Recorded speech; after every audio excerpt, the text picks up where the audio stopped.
Hello everyone, আসসালামু আলাইকুম। Welcome back to my YouTube channel.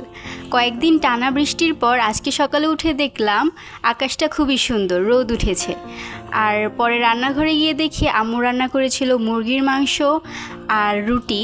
আমরা এখন লাল আটার রুটিটা খাওয়ার চেষ্টা করি। আমি আম্মুকে বলেছিলাম আনতে, যেহেতু আমি আমার আগের ব্লগে বলেছিলাম যে আমি এখন একটু হেলদি খাওয়ার প্র্যাকটিস করতেছিলাম।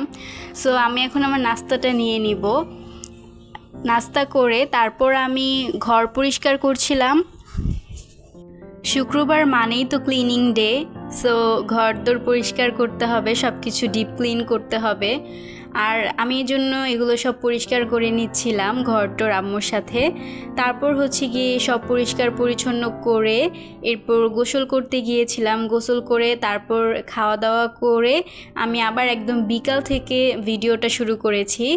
আমার আসলে দুপুরবেলা ভিডিও করতে কেন জানি মনে ছিল না। বিকালবেলা আমি বানিয়েছিলাম ফ্রুট কাস্টার্ড। অনেক দিন ধরেই ভাবছিলাম ফ্রুট কাস্টার্ড বানাবো, কিন্তু সময় পাচ্ছিলাম না। আজকে যেহেতু শুক্রবার ছিল আর আম্মু বাসায়, তো ভাবলাম আজকেই বানিয়ে ফেলি।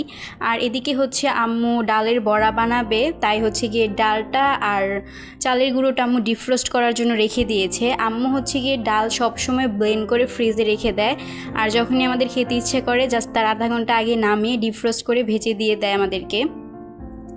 এরপর চলে গেলাম বারান্দায় গিয়ে দেখি ওই যে আমার করলা গাছটাতে দেখো কি সুন্দর সুন্দর করলা হচ্ছে। আস্তে আস্তে বড় হচ্ছে করলাগুলো, মাশাল্লাহ। যতটুকুই হোক না কেন, আমি যেহেতু নিজের হাতে লাগিয়েছি গাছটা, সো এটা যতটুকুই হবে সেটাই আমার কাছে অনেক বেশি। এরপর আবার চলে আসলাম রান্নাঘরে। যেহেতু কাস্টার্ড পাউডার দিয়েছি, দুধটা এখন একটু ঘন করতে হবে, তাই এটা জাল দিয়ে নিচ্ছিলাম। তারপর সন্ধ্যা হয়ে গেছে আর আমি নামাজ পড়ে গিয়ে দেখছি আম্মু বড়াগুলো ভেজে নিচ্ছে। আর এই ডালের বড়াগুলো আমার এত পছন্দ, এটা হলেও দিন আমি আর কিছুই খাই না যতক্ষণ পর্যন্ত এটা শেষ না হয়। আমি খেতেই থাকি। রান্নাঘর থেকে বসে বসে খাওয়া শুরু করছিলাম।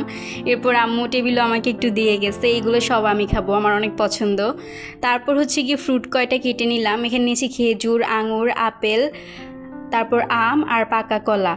এখন কাস্টার্ডটার সাথে এটা মিক্স করে নিব। কাস্টার্ডটা ফ্রিজে রেখেছিলাম 2 ঘন্টার মতো, এটা অলরেডি ঠান্ডা হয়ে গেছে। এখন ফ্রুটগুলো জাস্ট মিক্স করে খেয়ে ফেলবো।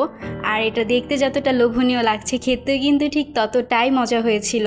আম্মুও খেয়ে বলেছে যে অনেক মজা হয়েছে। মিষ্টি জাতীয় জিনিস আমার এত বেশি পছন্দ না, তবুও ফ্রুট কাস্টার্ডটা আমার কাছে ভালোই লাগে। এরপর আর কোনো ভিডিও করিনি। আজকের ব্লগটা এই পর্যন্তই। সবাই ভালো থেকো, সুস্থ থেকো। আল্লাহ হাফেজ।